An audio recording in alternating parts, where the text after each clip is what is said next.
Hello विद्यार्थियों, आज की इस वीडियो में उच्च माध्यमिक परीक्षा 2024 के नमूने प्रश्न पत्र जो गणित विषय का है और कक्षा 12 के लिए है, जिसमें लघुरात्मक प्रश्न 4 से 15 तक हल कर रहे हैं। जो प्रत्येक कितने अंक का 2 अंक का है। और चैनल पर नए हो चैनल को लाइक एवं सब्सक्राइब जरूर करें। जिसका क्वेश्चन नंबर 4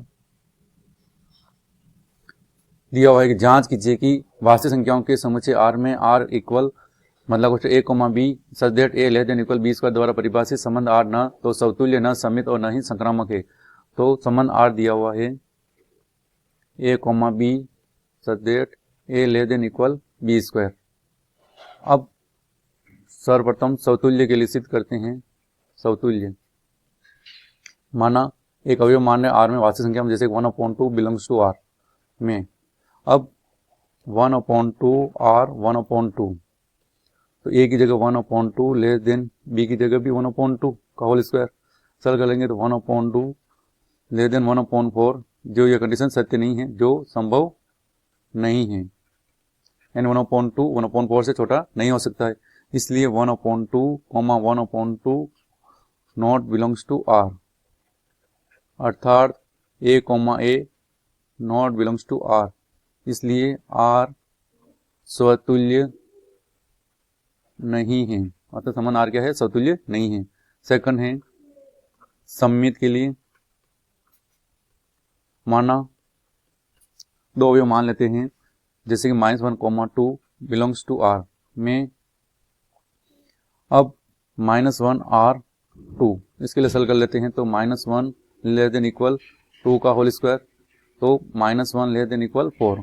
अब 2 आर -1 के लिए हल करते हैं तो 2 लेस देन इक्वल -1 का होल स्क्वायर। सरल करेंगे तो 2 लेस देन -1 का वर्ग प्लस 1, जो या 2 1 से छोटा हो नहीं सकता है, जो संभव नहीं है। इसलिए -1, 2 बिलोंग्स टू आर, परंतु 2, -1 नॉट बिलोंग्स टू आर, अर्थात a B belongs to R, परंतु b a not belongs to R. इसलिए आर सममित नहीं है। तीसरी कंडीशन संक्रामक सिद्ध करना है। माना 3 अवयव माना 3, -2, 1 बिलोंग्स टू आर में। अब पहला ए और बी के लिए यानी 3r -2 इसके लिए सरल करते हैं तो 3 लेस देन इक्वल -2 का होल स्क्वायर। सरल किया तो 3 लेस देन 4, कंडीशन सत्य हो रही। इसी प्रकार अब -2r 1 के लिए तो -2 लेस देन 1 का होल स्क्वायर। सरल किया तो -2 लेस देन 1। अब 3 और 1 के लिए लेना है तो 3r 1 तो 3 लेस देन इक्वल 1 का होल स्क्वायर, यानी 3 लेस देन 1 का वर्ग 1। 3 1 से छोटा हो नहीं सकता है, अतः जो कि संभव नहीं है।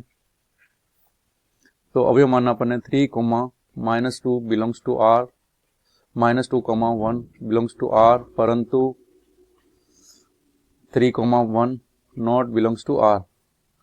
अर्थात सूत्र होता है A B belongs to R, B C belongs to R, परंतु ए और सी होना चाहिए, परंतु यहाँ A C not belongs to are.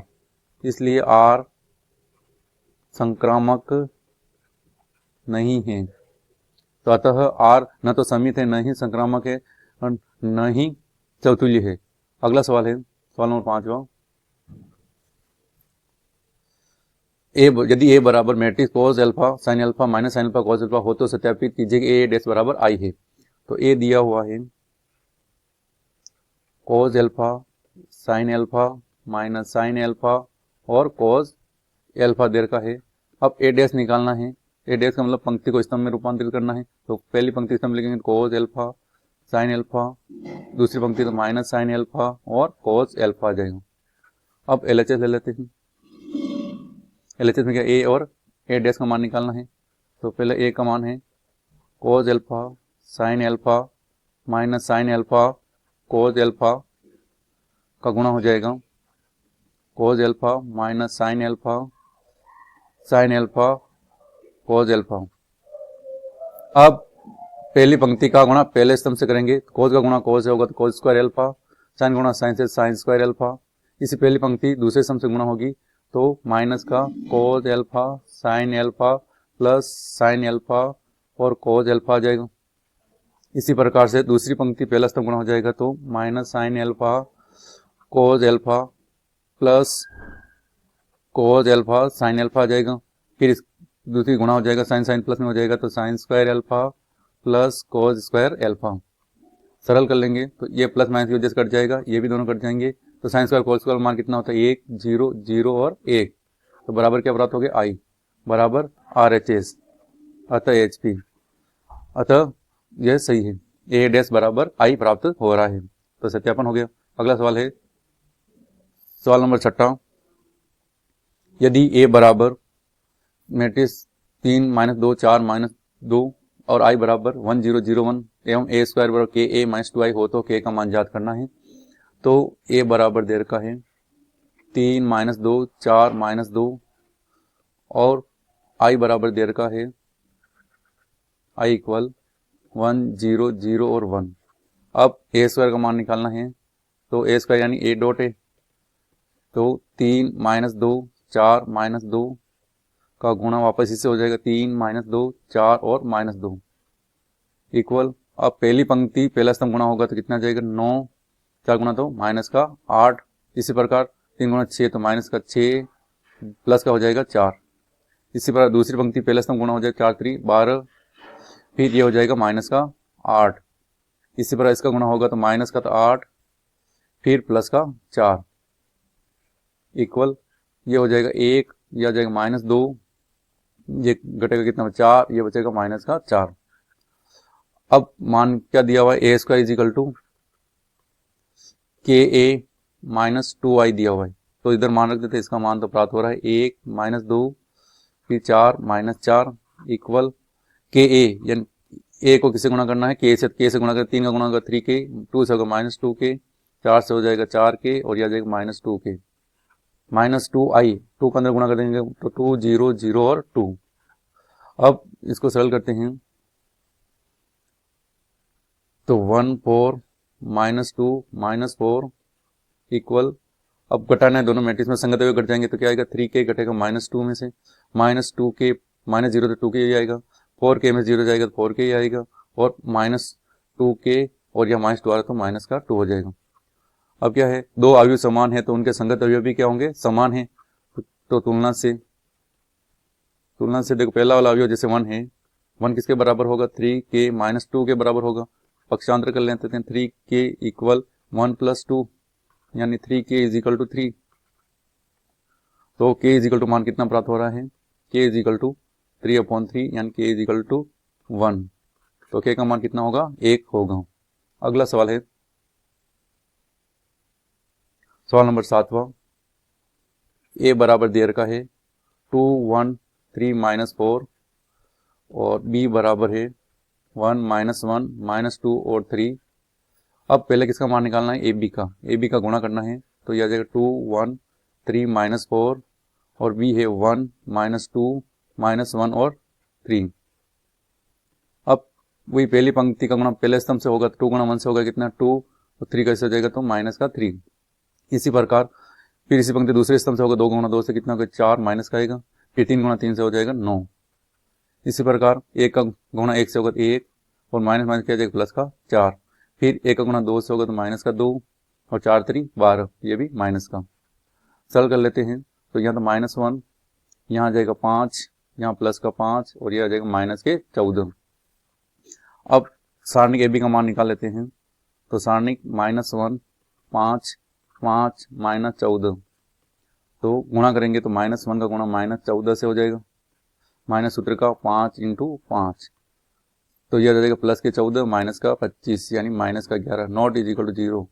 अतः AB का इनवर्स का अस्तित्व है यानी विक्रम अस्तित्व है। अब अस्तित्व है तो सूत्र हो जाएगा AB का इनवर्स इक्वल 1 सारणिक AB और एडजॉइंट AB तो 1/, इसका मान आ रहा था -11।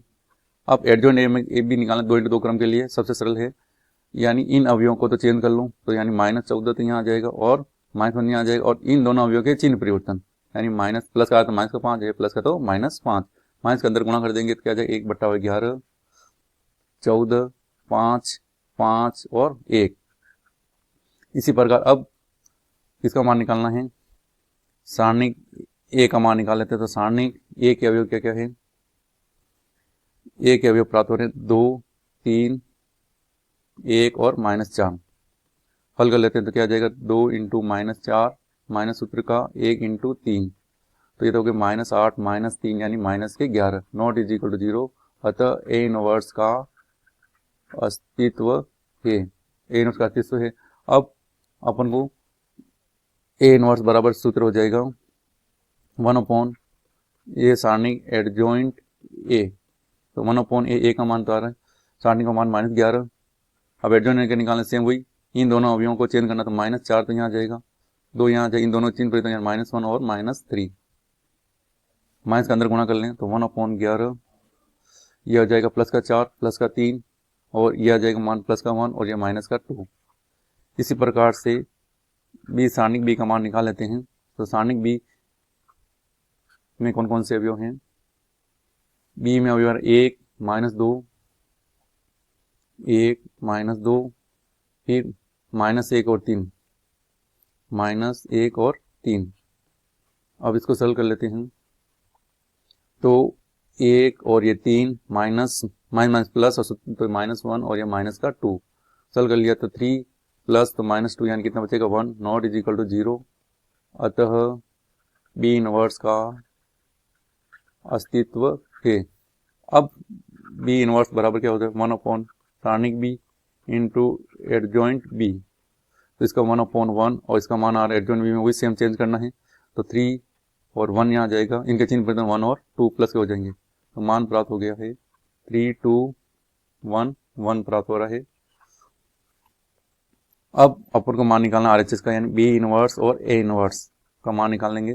तो अब मान निकालना है B inverse dot A inverse का मान निकालना है, तो क्या हो जाएगा 1/11, ये तो इसका मान था ए का, और बी इनवर्स का मान ये वाला मान रखा, डॉट ए इनवर्स का मान ये वाला। अब गुणा करना है, पहली पंक्ति गुणा पहले स्तंभ से होगा, तो यह आ जाएगा 12 + 2, फिर पहली पंक्ति दूसरा स्तंभ गुणा होगा तो 9 - 4, फिर दूसरी पंक्ति पहला स्तंभ गुणा हो जाएगा तो माना 4 + 1, और दूसरी पंक्ति और दूसरा स्तंभ गुणा होगा, यह माना जाए, सल करेंगे तो 1/11, 12 + 12 कितना 14, यह घटाए 5 और यहाँ +5 और यह आ जाएगा 1। और अब ये मान यानी ए बी का इनवर्स और B inverse dot A inverse दोनों मान के आ रहे हैं, समान आ रहे हैं, अतः इसका सत्यापन होता है। अगला सवाल है,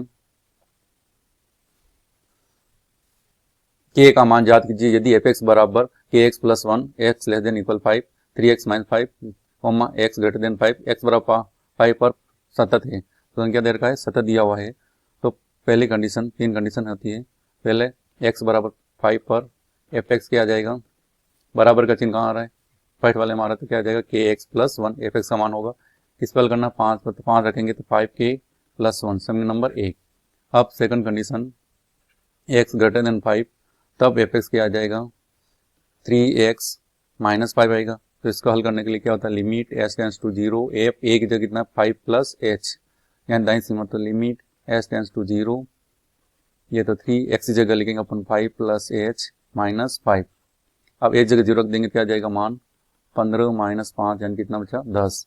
और तीसरी कंडीशन होती है दाईं सीमा के लिए s < 5 के लिए, लेस देन के लिए f(x) क्या आ जाएगा, वही kx + 1 आएगा, limit s tends to 0, f 5 - h बराबर लिमिट s टेंड्स टू 0। अब मान रख देंगे x की जगह 5 - h, तो क्या आ जाएगा k कोष्टक 5 - h + 1। अब h बराबर 0 रखेंगे तो क्या आ जाएगा 5k + 1। अब ये तो समीकरण नंबर 2 और ये समीकरण नंबर 3। अब फलन क्या है, x बराबर 5 पर फलन सतत है। समीकरण 1 बराबर 2 बराबर क्या होगी 3 होगी, यहाँ तीनों मान क्या होंगे, फलन का मान दाईं सीमा और बाईं सीमा तीनों मान क्या आ जाएंगे, बराबर आ जाएंगे। तो बराबर होंगे तो क्या हो जाएगा 5k + 1 = 10 = 5k + 1 होगा प्रथम तथा द्वितीय से, तो 5k + 1 बराबर कितना है 10, तो 5k इज इक्वल टू कितना बचेगा 9, तो k इज इक्वल टू कितना आ जाएगा 9/5, तो k का मान प्राप्त हो गया 9/5। अगला सवाल है, दर्शाइए कि fx बराबर मॉड cos x द्वारा परिभाषित फलन एक सतत फलन है। तो फलन दिया हुआ है fx is equal to mod cos x। अब इसमें मान रहे हैं कि माना a कोई अवयव है जिसमें r में वास्तविक संख्याओं में a बिलोंग्स टू r में। अब a पहली कंडीशन होती है x इक्वल a, तब fx इज इक्वल टू क्या है मॉड cos x। अब यहाँ f a लिख देंगे तो क्या माना जाएगा मॉड cos a बराबर क्या जाएगा cos a, और मॉड cos a, ये cos हमेशा सतत फलन है और मॉड x भी क्या होता है सतत फलन होता है, इसलिए ये क्या है एक सतत फलन है। अब आगे second condition ax greater than a, तब fx क्या आ जाएगा cos x ही आएगा। अब f limit s tends to 0 f a plus h के लिए हल कर लें तो क्या आ जाएगी limit s tends to 0 f a की जगह क्या लिखेंगे cos x की जगह मान आ जाएगा a प्लस h बराबर, यहाँ इसको इस रूप में कहते हैं limit s tends to 0, cos का सूत्र हो जाएगा cos a cos h minus sine a sine h। अब मान रख देंगे सरल करेंगे तो 0, तो क्या मान बचेगा केवल cos a बराबर क्या आ जाएगा cos a। समीकरण नंबर 2। तीसरी condition s less than a, तब fx बराबर मॉड cos x ही आएगा। अब इसमें कौन सी सीमा के लिए, तो limit s tends to 0 f a minus h, इसके लिए हल कर रहे हैं तो limit s tends to 0 cos x की जगह आ जाएगा a माइनस h, तो सरल करेंगे तो मान हुआ जाएगा cos a। समीकरण नंबर 3। अब समीकरण 1 2 3 क्या आ रही है बराबर आ रही है, तो समीकरण 1 is equal to 2 is equal to 3, अतः फलन fx is equal to mod cos x सतत है। अगला सवाल है y बराबर दे रखा है, सवाल नंबर 10वां, y equal sine inverse 1 minus x square upon 1 plus x square, ये दिया हुआ है। तो इसमें पहले क्या कर लेते हैं, माना x बराबर टेन थीटा मान लेते हैं, तो थीटा इज इक्वल टू क्या आ जाएगा टेन इनवर्स x आएगा।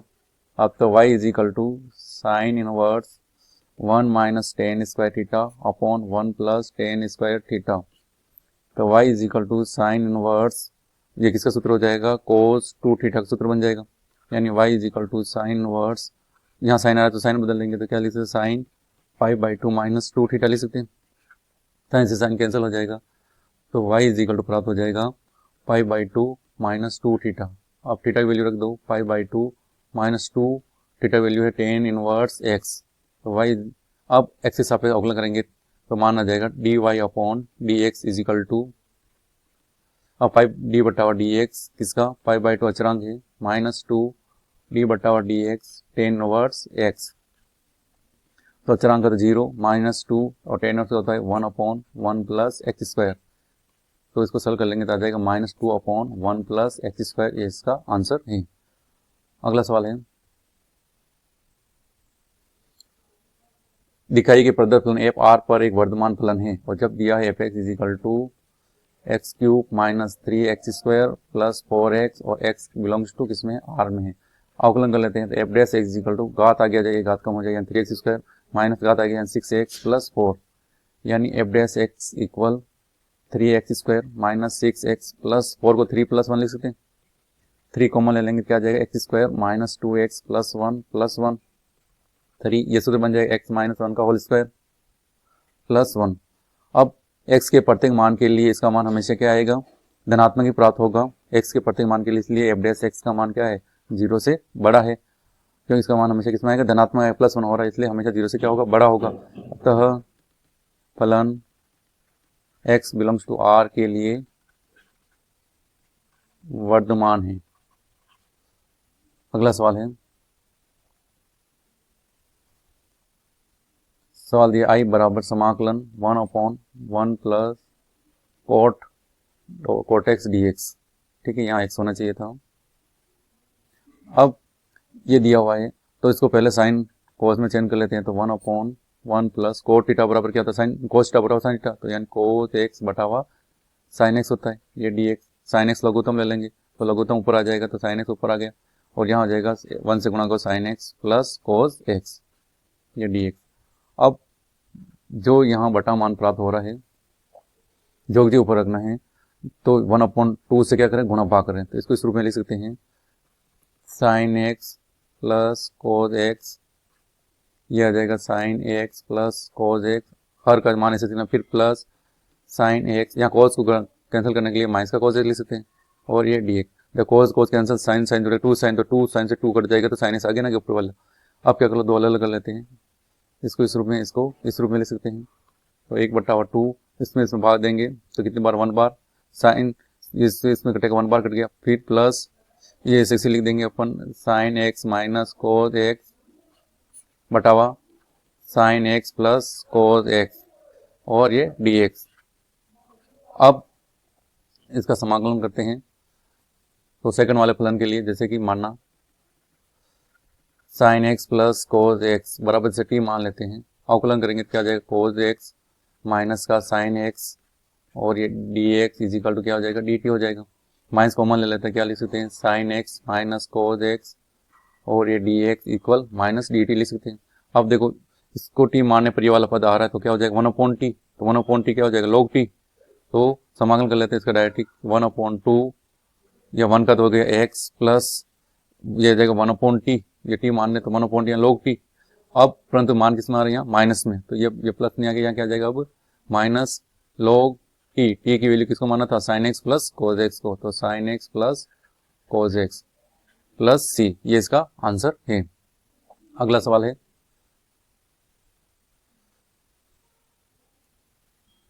13 सवाल है, वक्र y is equal to X square और रेखा दैर्घ्य की है y इज इक्वल टू 4 से घिरे सेक्टर का क्षेत्रफल बराबर। अब इसको चित्र रूप में समझना चाहिए, इस प्रकार समझ सकते हैं। ये परवल इस प्रकार ऊपरी तरफ होगा, क्यों एक्स स्क्वायर आ रहा है, ये एक्स अक्ष है, एक्स एक्स डैश वाई और वाई डैश यह मूल बिंदु होगा। अब किसकी रेखा y बराबर 4 की, तो 1 2 3 4 मान लेते हैं, ये है इस प्रकार की y बराबर 4 की रेखा है, y इक्वल 4। अब कितने पार्ट का, 2 पार्ट का क्षेत्रफल निकालना है, और इस बिंदु के निर्देशांक क्या हो जाएंगे 0,4, और मूल बिंदु 0 0, क्षेत्रफल क्या आ जाएगा 2 इंटू लिमिट है 0 से लगाकर 4 तक, और y पे निकालना है 1 डॉट dy लिखना पड़ेगा। तो इसको सॉल्व कर ले, 2 इंटू 0 to 4, x की वैल्यू इससे निकालेंगे तो क्या आएगी रूट y और ये dy। तो 2 इंटू समाकलन हो जाएगा y की पावर 3/2 0 to 4, तो 3/2 ऊपर आके 2 से गुणा हो जाएगा 4/3 हो जाएगा, और वैल्यू रख ये 4 की पावर 3/2 माइनस 0 की पावर 3/2, सॉल्व कर लेंगे तो 4/3 इंटू, इसको हल किया तो इसको इस रूप में लिख सकते हैं 2 का होल स्क्वायर, और होल स्क्वायर और घात कितनी 3/2, 1 तो 0 हो जाएगा, 2 से 2 कैंसिल हो जाएगा, तो मान आ गया 4/3, 2 की पावर 3 यानी कितना जाएगा 8, गुणा करेंगे तो 32/3 वर्ग इकाई, ये इसका आंसर है। सवाल नंबर 14, सिद्ध कीजिए कि दो सदिशों ए व बी के लिए सदैव मापांक a dot b less than equal a का परिमाण इंटू बी का परिमाण। तो दिया हुआ है, सूत्र होता है अपन के पास a dot b equal mod a mod b cos theta होता है। तो मॉड ए मॉड बी का परिमाण लेंगे तो दोनों तरफ परिमाण लेने पर तो यह आ जाएगा mod a mod b cos theta आ जाएगा। अब इसको इस रूप में लिख सकते हैं ए डॉट बी का परिमाण बटावा मॉड ए का परिमाण इंटू मॉड बी का परिमाण इक्वल कोस थीटा।